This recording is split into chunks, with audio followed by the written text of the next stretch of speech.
Good morning, Amber, Blooms on the Hill, and I am faffing about with my dahlias again.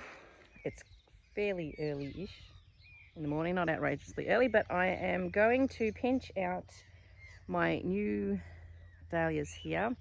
I did my main patch over here the other day, and I did the ones in my paddock the other day, but there'll still be some more to do when they come up, and because there's some that are only just sprouting. But these ones I'm going to do, these new ones, and I'm going to try and propagate the growing shoots when I cut those out. So what I've got here is little plastic bags that I've sprayed some water into. I also have some, not enough hands, I also have some little labels and a texter.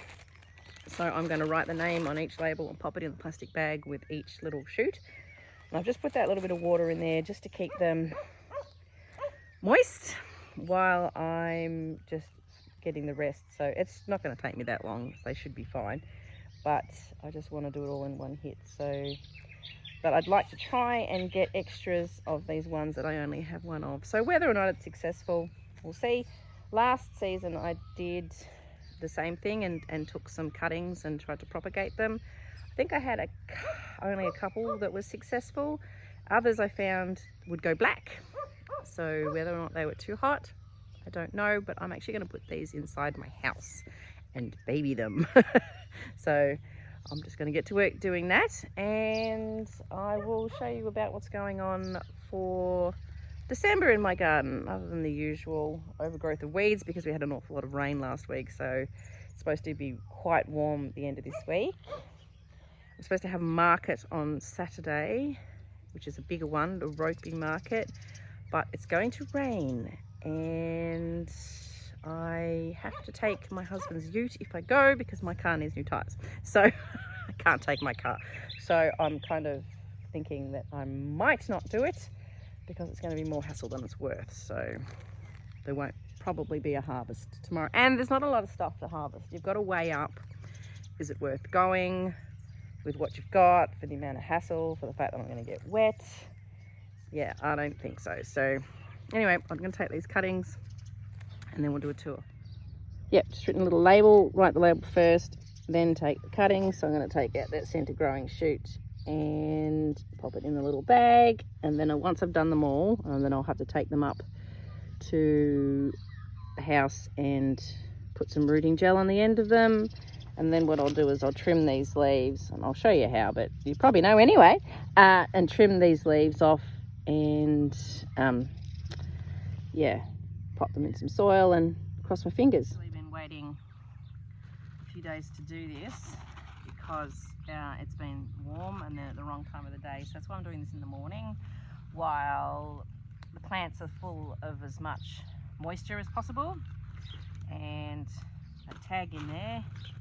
It always feels horrible cutting out part of the plant, but it does help it. So snip out that centre shoot. So when I do the cutting on this one and all the others too, I cut any of these excess leaves off and leave a little bit of the leaf, because you don't want, in fact, I'll take that whole leaf off there. You don't want too many leaves, so you'd cut it down. So it's, you can really, probably can't really see that, but anyway, I'll pop that one in the bag and get these done pretty quickly before they start dying off on me. Okay. Okay.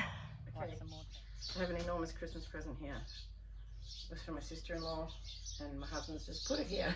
This morning I've come out to, so we'll be Christmassy today. It's nearly Christmas. Okay, so I have 12 bags of little cuttings. I've got my little pots with some potting mix in them. One of them I've got a square one because I did take, I think, about 4 cuttings off this one, which was peachy, I think. So I'm going to put one in each corner, okay?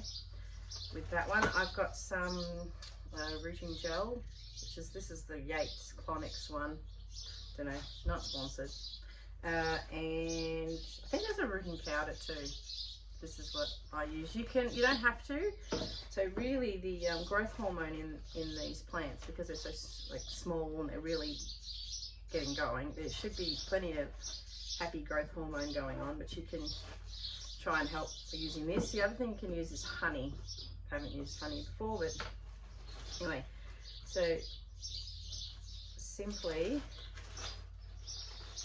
I'm just going to, bit of an extra, you can see an extra leaf there. I'm going to trim that because you want sort of less leaves, and I'm just going to dip it in there. And this is the one I've got the 4 cuttings, and I'm actually going to put it on the edge like that and shove him down there. And that's all there is to it, really. It's not really rocket science. You should keep your soil moist. So I might trim a bit more of these leaves too. You just don't want energy going into the leaves. You want energy going into forming roots. So anyway, this is all the same variety. So we're going to stick that tag in there before I forget. Shove that in there in the middle. The other ones that I've only got 1 cutting of, I'm just going to whack them in the middle of these little round pots. I'm sure there's a billion different ways to do it, and you're probably looking at me in horror and going, that's not the way to do it. But it's the way I've seen it done, and the way I'm going to give it a go. So I'm going to give this one another haircut.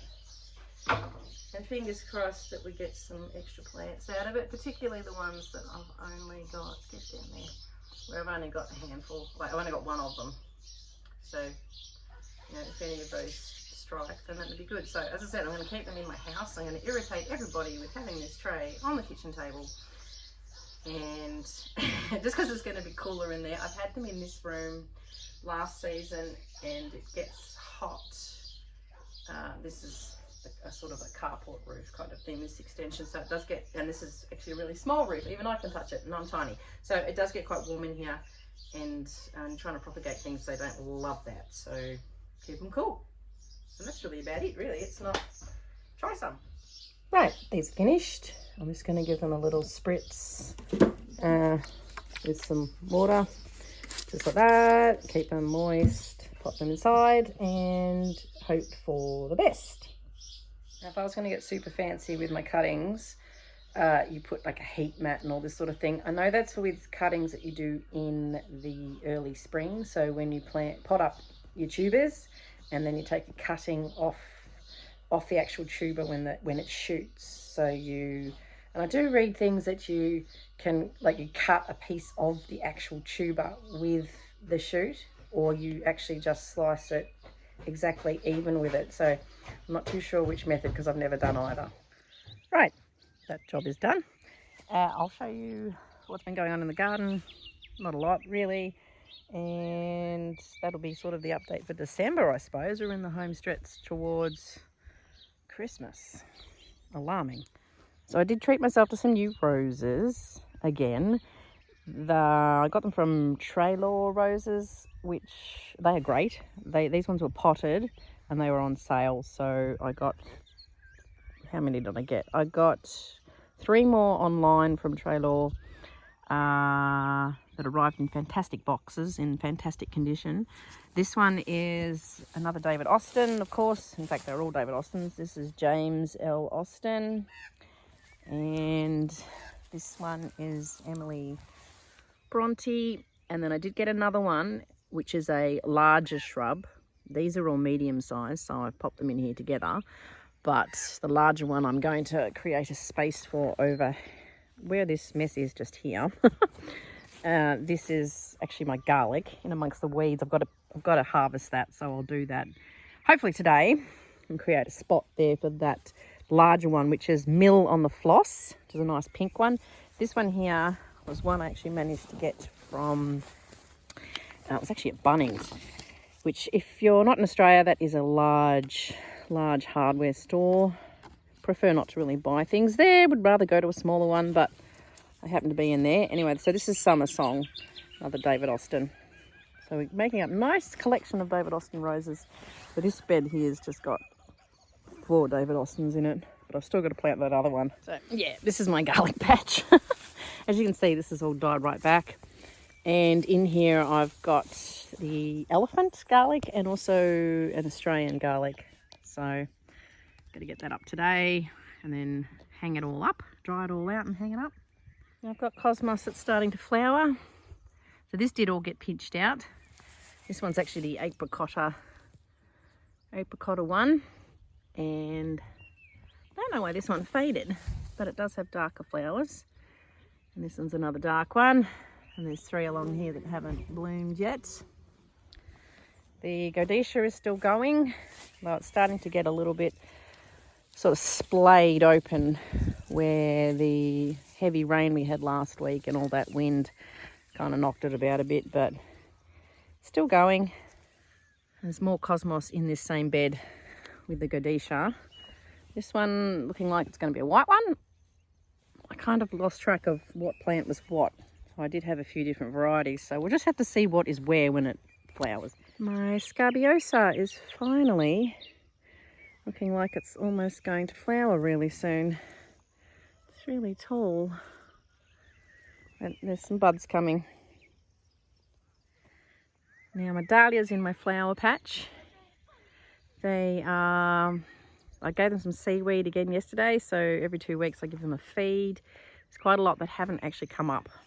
So I'd say that would be from probably the week after I actually planted them. It was a wet week, not like last week where it was sort of quite torrential all week, but I have a feeling that there's quite a few losses in here. But still, there's a lot that have come up. Most have come up. My paddock is looking neat and tidy by my standards. So I have pinched out the dahlias that are big enough in here. There's still quite a lot coming up, which is great. I wasn't planning on putting out so many dahlias, and in the end I put out all what was left that didn't sell of all the varieties I bought last year. So I'm glad I did in the end because of the losses that I've had in my flower patch. This did get hit fairly hard with a storm. There was a weed mat blown everywhere, but it's all right. It's hopefully not going to be too crazy for the rest of the season. Of course, you never know. My cosmos, I pinched that out in here. One of them, oh, these last 4 on the end were actually ones I moved because I had to put roses in that bed. And this one is another apricota one, which is good. I popped in some gomphrena down here. This is the end row of these patches. So this is all dahlias except for this last row here, although there's some dahlias at the top. I also finally planted out my Dusty Miller, or Cineraria as it's the other name for it. So this is going to be a lovely foliage for this wedding I'm doing in November. So I really wanted to get all of this out to have as much as possible. So that's the November wedding of next year. I've got the rest of it. There's quite a few plants I've just put around the garden. One of them is trying to flower, but that one's in the garden is trying to flower. This one is also got the end of a little potential little flower or whatever it does. So I haven't grown this before, so this is going to be a bit of an experiment for me, but it's good to get it in the ground finally. And it is a perennial, so it can just stay here. The job I want to do for today is actually feed these dahlias with seaweed. So it's not overly warm. It was supposed to be 26 today. Don't know, it might not make it, though it might sort of get maybe a bit muggy. But anyway, for the moment it's all right. So it's good to give them a feed. They do like it. And I have gone through that before, but anyway. I've got roses that are still blooming. There's still buds. There's a little bit of black spot happening, which is so standard. This is lovely. It's all on one big long stem though. It's a bit awkward and lots of buds. Anyway, it looks pretty. Not too sure if this one's got a smell. Nope, doesn't really. This one is Madame Anest. I don't know. I'm terrible at pronouncing things, but it's nice. A bit pinky in the middle. In fact, it doesn't look anything like the tag. That's the tag. The tag is yellowy. Maybe I've got a wrong tag or a wrong rose, but it's very pinky. Although that one's yellowy. Ah, no. That's very strange. At the end of this row I have a very tall rose, and this one was actually in our carport. It's very big, and my son and I actually dug this out to move this here, and the roots were so big that we had to get a saw on it.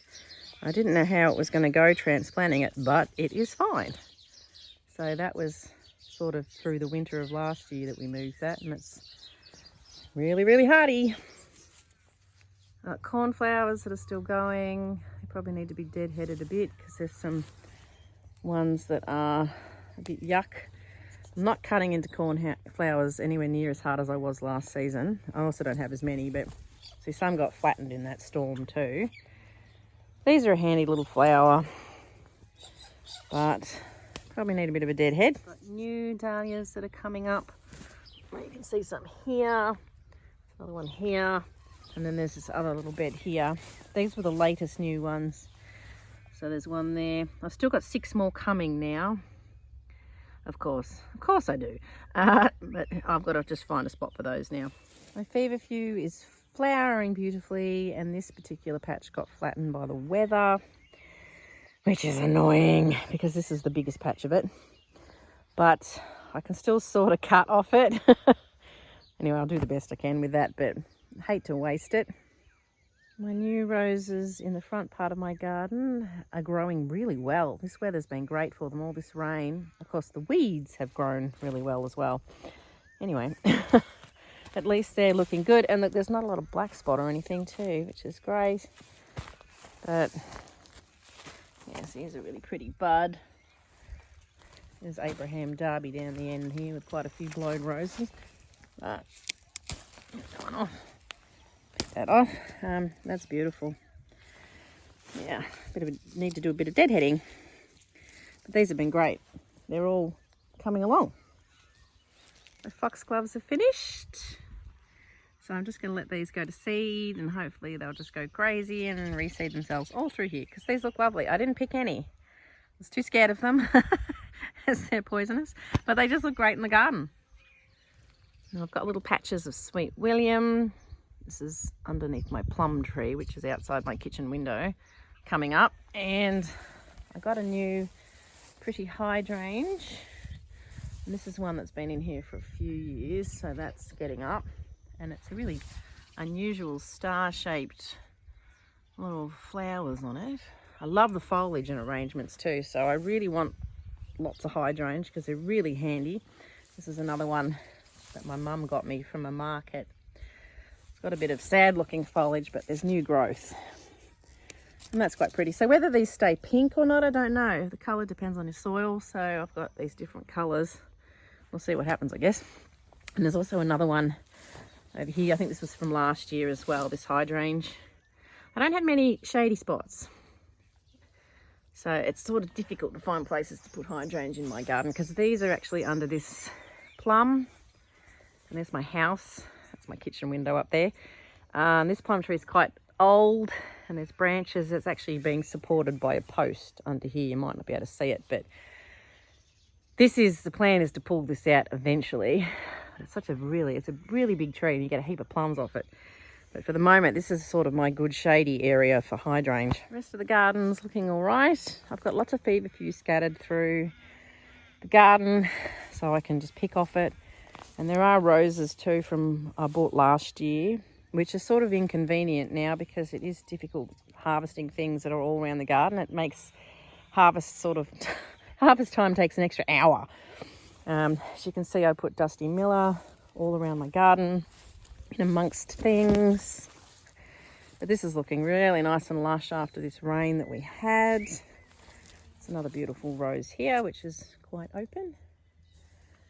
But yeah, everything's looking really good. Got some sedum in here.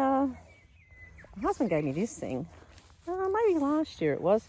I think it is a perennial cornflower, but it's suddenly just taken off. It's got these funny little flowers. Finally got some nigella coming. This has always been all over my garden and really tall and just everywhere. And this year it's just not. Usually I go around and I crunch up the dead seed heads at the end of the season and scatter them everywhere, and this just has taken a hit. I did, however, in autumn last year sow some white nigella, and I wasn't certain it was going to come up because my husband actually weeded in here and he could potentially have taken out quite a fair bit of it. And I did put pink in too. So I'm very surprised to see the white actually come up, and it's really pretty. Now this is another spot in my garden where I put some of this dusty miller, and this is the one that's got the flower head going on it. It's a really tall one. So hopefully that all grows nicely, and then I can just cut off it when I need foliage for bouquets, because brides love that silvery grey. And there's some scabiosa in here. It's flowering now finally. This was from last year. It's a good little one. It's a good shape in a bouquet. Anyway, thanks for coming along with me today. Garden's looking nice. So I hope you enjoyed the December flower farm garden tour, and hope you've learnt something maybe with the propagating. If you haven't done it, try it. It's pretty easy. If you get an extra plant out of it, it's always worthwhile. If you don't, then you know you've just wasted 10 minutes of your time, and it's no big deal, so you'll be good. Anyway, I've got to go and have some breakfast and I'll catch up with you next time. See ya.